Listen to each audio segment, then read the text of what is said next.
At this point in the semester, you've all heard me talk about level one unity. And some of you might be scratching your head, still trying to figure out what I mean by that. So I hope to clarify the concept of level one unity in this video. So essentially, level one unity is actually a pretty basic concept. What it means is that each one of these topic sentences directly develops whatever large claim you made in your thesis, that these are all subclaims or different elements of that larger central claim. So level one unity is just a term I came up with to help communicate to readers who had problems with their topic sentences and they didn't seem to connect back to the thesis. After grading a lot of essays, I started to notice that there were really kind of four big areas where people had problems with this concept of level one unity.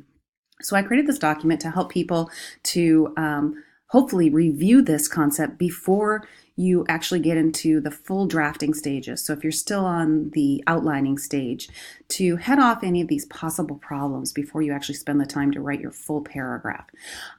Okay, so first off, the first common problem that I see is that the topic sentence doesn't relate to the topic of the thesis. Now that might seem really obvious, like how can that happen? But you'd be surprised how many people subtly shift topic as they start to move through their essay. So for example, maybe you're in a literature class and your thesis is some sort of feminist read of the text. And so you're arguing that the text shows how women are subjugated. So that's up there in our thesis. And then can you imagine if a topic sentence started talking about how men have privileged roles? It's a slight shift from the topic. If the topic is about women's subjugation, and all of a sudden now we have a topic that's just talking about men's dominance, we've shifted topic there.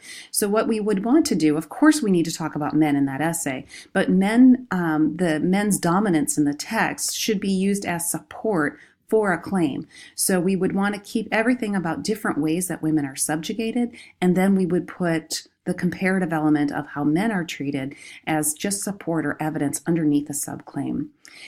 This type of problem isn't just in literary analysis, it's in all types of writing. If you're doing rhetorical analysis or if you're doing argumentation. I was just grading an essay where a student was writing about sex ed. She was writing a position essay against abstinence-only education. And so that was up here in her thesis. And then she had a paragraph that was solely about comprehensive sex education. So she had shifted topic. Of course, she's going to talk about comprehensive sex education, but as support, as the development within a body paragraph. All right, so that's our first problem.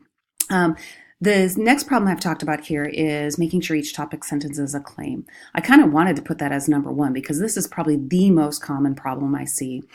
If you reread your topic sentence and it's just stating a fact, or it is, another big problem I see is people will put a piece of secondary source material here. So they'll say something like, according to so-and-so. Or another problem, if you were doing literary analysis, I'll see people just give plot summary. So they just say something that happens in the story.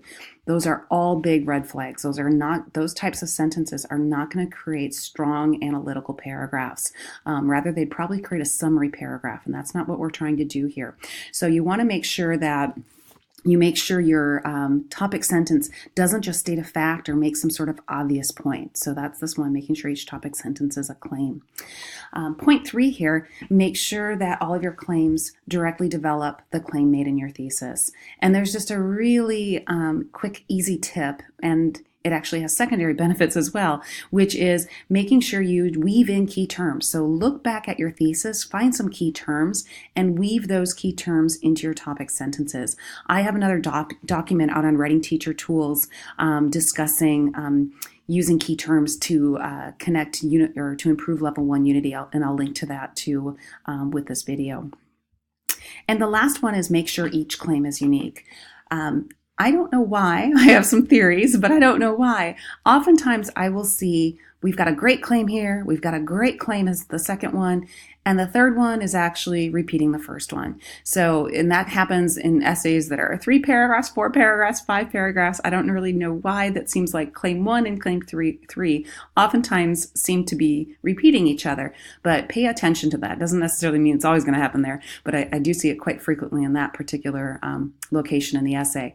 So a lot of times this is not exact language, and I'll be talking with a student and and I'll ask them, what's really the difference between that idea and this idea? And the person will think about it for a minute and say, there's nothing different. And so we really want to kind of think about that in advance, so you don't end up writing 2 paragraphs and they're really kind of really proving the exact same point. Okay, so that's level 1 unity. Email me if you're still confused so that we can make sure you understand this really, really critical concept. These topic sentences set up the work for the rest of the essay. So making sure that your topic sentences are strong from the get-go really reduces the amount of time you'll spend writing the whole paragraph. Okay, we'll talk to you soon. Bye.